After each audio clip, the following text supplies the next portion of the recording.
제가 예전에 영상에서 내 장점 50가지 써보기를 한번 제안드린 적이 있었는데요. 사실 나를 객관적으로 돌아보고 내가 가진 장점들이나 내 강점을 파악하는 게 처음엔 그렇게 쉽진 않았던 것 같아요. 이게 진짜 내 장점이 맞는지 그런 걸 검증할 데이터나 사건들이 충분하지 않을 때는 더더욱 생각해내기가 어려울 수 있잖아요. 인생에서 크고 작은 선택들을 할 때 나를 얼마나 잘 이해하고 있느냐는 되게 중요한 지표잖아요.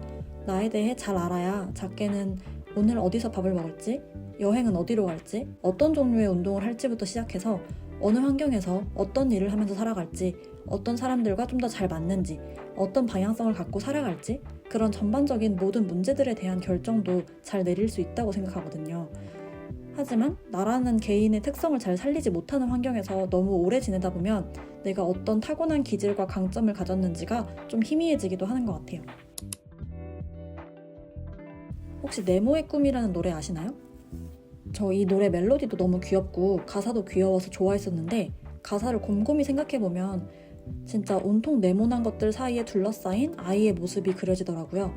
이 곡의 작곡가이자 작사가인 유영석 님이 인터뷰에서 말씀하신 건데 이 노래는 획일화에 대한 반감을 담은 사회 풍자적인 의미도 있다라고 하셨어요. 그리고 이 노래를 듣는 분들이 잠깐이라도 스스로를 돌아봤으면 좋겠다. 내가 가고 있는 길이 남들과 다르지 않다는 이유로 안정을 느끼는 건 오류가 아닐까? 다르면 불안하고 같으면 편해지는 사회에서 개성은 숨을 못 쉬니까 라고 말씀을 하셨어요. 독일의 사회심리학자면서 정신분석학자, 인문주의 철학자이기도 한 에리 프롬의 책 우리는 여전히 삶을 사랑하는가에서 이런 말이 나와요. 삶을 사랑하기 힘든 또 다른 이유는 행동의 관료화가 심해지기 때문이다. 팀워크니 집단 정신이니 하는 듣기 좋은 명칭을 아무리 갖다 붙여도 최대의 경제성을 목표로 개인을 재단해 적절한 집단 구성원 형식에 맞추려 한다는 사실은 근본적으로 변하지 않는다. 요즘은 많이 나아지고 있다고는 하지만 사실 저희 세대가 좀 획일적인 환경에서 자라온 건 맞잖아요. 그리고 여전히 그런 모습들이 남아있고요. 지금 당장 몇 개만 생각해봐도 두발 규정 때문에 머리 모양도 다 비슷했고 똑같이 생긴 교복 입고 네모난 책상에 앉아서 똑같이 네모나게 생긴 아파트에 살고 그렇게 한 가지의 방식을 맞다고 생각하면서 추종하는 환경에 저희가 좀 익숙하지 않은가 싶어요.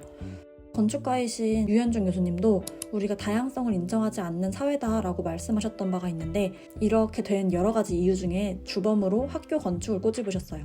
유현중 교수님 세바시 강의 한번 참고해보시면 좋을 것 같습니다. 결국에는 우리가 어떤 획일화된 가치, 즉 평균이라는 개념에서 자유롭지 못하다고 볼 수 있을 것 같아요. 이 평균이라는 개념이 되게 오래된 개념인데요. 책 평균의 종말에서 저자인 토드 로즈는 이런 평균주의라는 개념이 어떻게 인류 사회에서 발달되어 왔는지 근대부터 시작해서 천천히 짚어주고 있어요. 그 중에서도 테일러리즘은 우리의 획일화된 행동 양식에 큰 영향을 끼쳤다고 설명하고 있어요. 테일러리즘은 현대 경영학의 뿌리가 된 이론인데 옛날에 프레드릭 테일러라는 사람이 공장에 과학적 관리 방식을 도입한 것으로부터 시작되었어요. 당시 노동 생산성을 높이겠다는 목표로 평균적 근로자라는 개념을 19세기 말에 만들어냈는데요.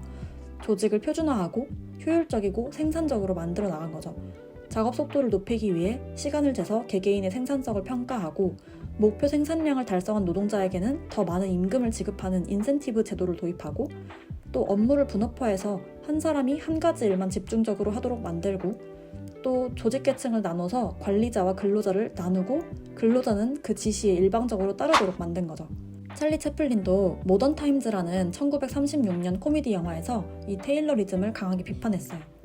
근데 이 공장에서의 생산성을 제고하기 위해 고안된 방식이 학생들을 교육시키는 학교에까지 도입이 돼요. 평균의 종말에는 이런 문장들이 나와요. 테일러리즘은 이제 공장을 넘어 교육에까지 마수의 손길을 뻗친다. 공장의 종소리를 흉내낸 학교종이 도입되었고 아이들은 동일한 시간에 동일한 내용을 주입당한다.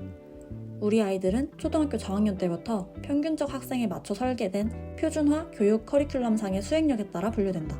평균을 넘어서는 학생들에게는 상과 기회가 베풀어지고 뒤처지는 학생들에게는 제약과 멸시가 가해진다. 평균주의는 우리에게 대가를 치르게 했다. 사회는 우리 모두에게 학교와 직장 생활과 삶에서 성공하기 위해서는 특정의 편협한 기대치를 따라야 한다고 강요하고 있다. 사회심리학에 수능 편향이라는 개념이 있는데요. 우리 살면서 되게 잘 어울리려고 노력을 많이 하면서 살잖아요. 학교에서는 친구 무리에서 떨어지고 싶지 않아서 친구들이 좋아하는 걸 나도 좋아하는 척 할 때가 있고 가기 싫은 곳도 가고 싶은 척 뭐 내가 원하는 거, 내가 맞다고 생각하는 것이라고 해도 남들 눈치 보여서 말하지 못할 때도 좀 있는 것 같아요. 어느 조직에서나 주류라고 생각되는 조직이 있으니까 그 눈밖에 나는 게 무섭고 또 괜한 갈등을 만들기가 싫으니까요.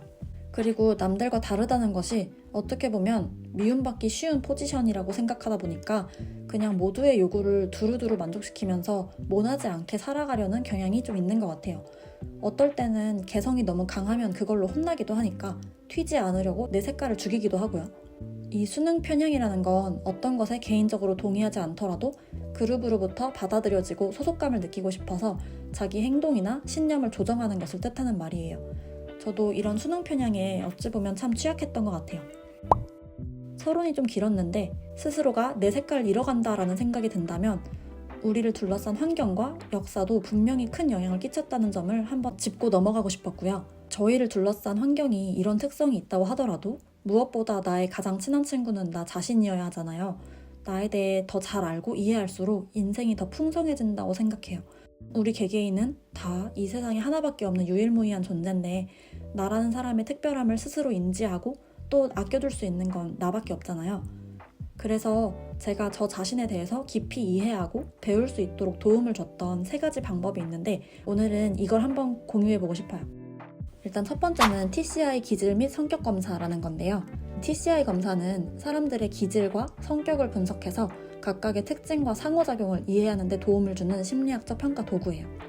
이거는 집 근처 심리상담센터에서 유료로 검사할 수도 있고 혹시 회사에 사내 검진센터가 있으면 여기서도 웬만하면 가능한 걸로 알고 있어요. 여기서 기질이라는 거는 개인이 태어날 때부터 가지고 있는 생물학적이고 유전적인 특성을 의미하고 성격은 또 후천적으로 경험과 환경에 따라 바뀔 수 있고 발전하는 특성을 나타낸다고 해요. 여기서 기질은 크게 4가지, 성격은 3가지로 나뉩니다. 일단 기질에는 새롭거나 낯선 것에 끌리고 시도해보는 성향인 자극추구, 위험하거나 두려운 상황을 경계하고 피하려는 성향인 위험회피, 요게 높으면 걱정이 많고 불안도도 좀 높다고 해요. 그리고 타인의 감정, 표정 등 사회적 신호를 민감하게 파악하고 반응하는 성향인 사회적 민감성, 요게 높으신 분들은 이제 칭찬이나 인정에 민감하대요. 그만큼 상처도 받기 쉽다고 나와 있었어요.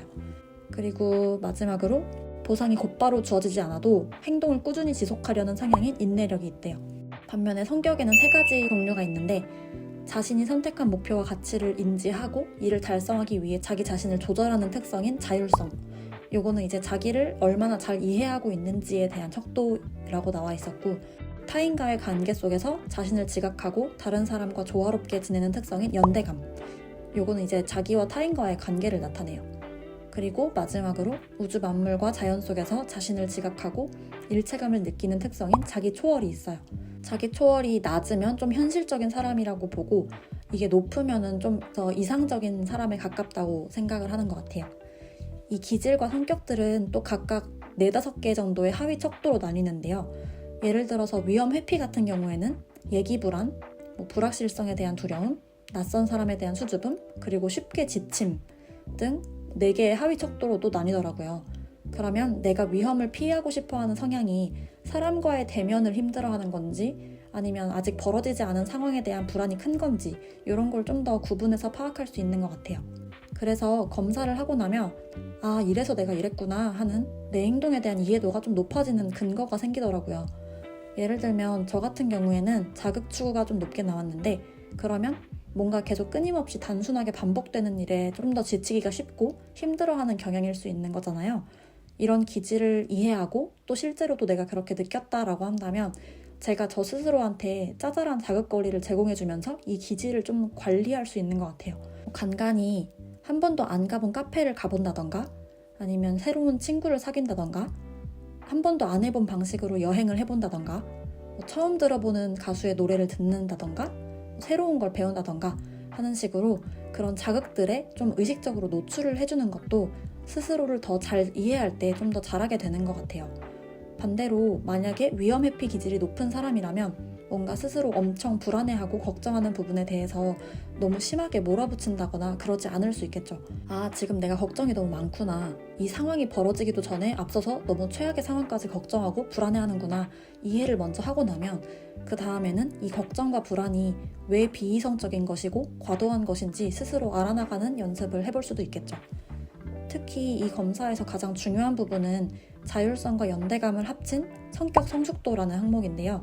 자신의 기질을 후천적인 성격으로 잘 조절하고 있는가에 관한 부분이에요.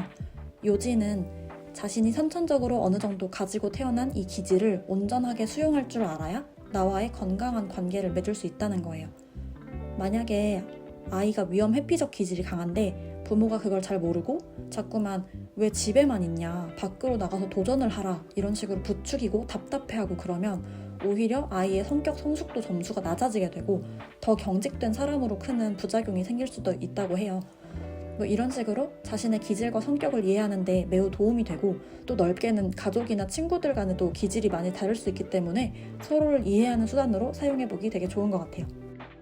두 번째는 위대한 나의 발견, 강점 혁명이라는 책입니다. 벨러 프레스에서 나온 책인데요.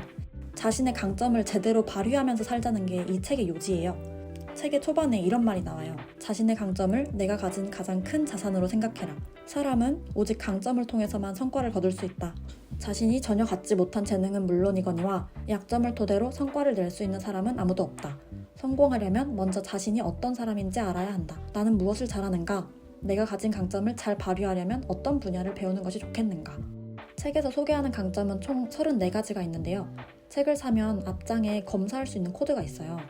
이걸로 검사를 해보면 내 주된 강점 5가지가 결과로 나오는데 그 레포트가 되게 좋더라고요. 이 책은 한 장 한 장 다 꼼꼼하게 읽는다기보다는 내 강점에 해당되는 부분을 중심으로 읽고 내가 어떤 게 강점이고 어떤 일을 하는 게 도움이 되고 그런 방향성을 잡는 데 사용하기 좋은 어떤 매뉴얼처럼 사용하기 좋은 책인 것 같아요.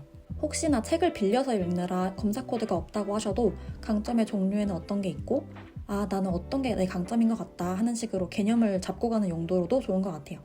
저는 지적 사고, 책임, 공감 같은 항목이 나왔는데 제가 실제로 업무를 할 때나 사람들과 관계를 맺을 때 강점을 드러냈던 에피소드들이 되게 잘 떠오르는 항목들이었어요. 어느 정도 신빙성을 느끼면서 재밌게 읽었던 책이기도 하고 이런 여러 개의 내 강점들을 어떻게 조합해서 나만의 개성을 더 부각시킬 수 있을지 생각해보기 좋은 소재였습니다. 마지막으로 세 번째는 인생의 수레바퀴라는 거예요. 이거는 켈리 최 회장님이 쓰신 웰싱킹에도 나오는 개념인데 인생을 총 10가지 정도의 영역으로 나누고 각각의 영역에서 어떤 모습이 되고 싶은지 얼마나 내가 잘하고 있는지를 점검할 수 있는 방법 중에 하나예요. 인생에는 정말 여러 가지 영역이 있잖아요. 친구와의 관계, 일, 공부, 사랑, 가족과의 관계, 경험, 건강, 취미생활 등등 그 여러 가지 영역들을 하나에만 치우치지 않고 좀 균형 있게 가져가야 진짜 건강하고 풍성한 인생이라고 생각하는데 이 수레바퀴가 딱 그런 개념이에요. 그렇잖아요. 뭔가 일이나 공부에만 엄청 매몰돼서 집중하다 보면 친구나 연인과의 관계에 소홀해지기도 하고 가족한테 연락이 뜸해지기도 하듯이 마치 시소처럼 한 영역이 무거워지면 다른 영역을 붙잡기 힘들어지는 거죠. 영화 인사이드 아웃에도 그런 장면이 나오잖아요. 주인공 라일리가 막 슬픔에 잠식됐을 때 인생을 행복하고 균형 잡히게 만들어줬던 가족이랑 학기, 친구, 어릴 적 추억 이런 것들이 다 무너져 내리잖아요. 그런 것처럼 어느 하나에만 너무 매몰되다 보면 인생의 균형이 깨지기 쉬운 것 같아요. 이 테스트는 이 인생의 10가지 영역에 대해서 내가 얼마나 중요하게 생각하고 있는지를 1에서 10까지의 점수를 일단 매겨요. 그리고 영역별로 제가 생각하는 이상적인 모양새를 써보는 거죠. 예를 들어 건강이라는 영역에 있어서 나는 예쁘게 복근을 드러내고 옷을 입을 수 있는 정도가 내가 이상적으로 생각하는 모습이야. 이런 식으로 써보는 거고, 그러고 나서 내가 각각의 영역에서 지금 만족하고 있는 정도, 잘하고 있다고 생각하는 정도를 또 1에서 10까지 점수를 매겨요. 만약에 내가 운동의 중요도를 8점이라고 생각하는데 내가 지금 매일매일 운동을 가고 있다 하면은 한 7점 정도 나올 수 있잖아요. 그런 식으로 점수를 매기는 거죠. 그리고 이제 그 중요도랑 내가 잘하고 있다고 생각하는 정도, 이 2가지 지표 간의 차이가 큰 항목들이 지금 균형이 깨진 항목이라고 생각하고 좀 더 집중적으로 신경을 쓰면 되는 시기예요. 스스로를 잘 아는 게 결국 장기적으로는 나의 무기가 되는 것 같아요. 아무리 다들 비슷비슷해 보이고 세상의 잣대를 들이대려고 하더라도 자세히 들여다보면 서로 완벽하게 같은 사람들은 아무도 없잖아요. 각자가 겪은 경험이 다르고 느낌과 생각이 다르고 사고방식이 다르고 같은 경험을 하더라도 그에 따른 반응도 다 제각기인데 어떻게 모두에게 똑같은 가치나 스타일, 정답을 요구할 수가 있겠어요. 일기를 쓰고 자아성찰을 하고 그런 것도 되게 많이 도움이 되는데 그래도 내가 나에 대해 잘 모르겠다라는 생각이 들 때 제가 앞에서 말씀드린 이런 종류의 검사를 해보시면 좀 더 나를 알아가는 밑그림이 명확해지는 것 같습니다. 말을 하다 보니까 좀 길어졌는데 오늘도 시청해주셔서 감사합니다.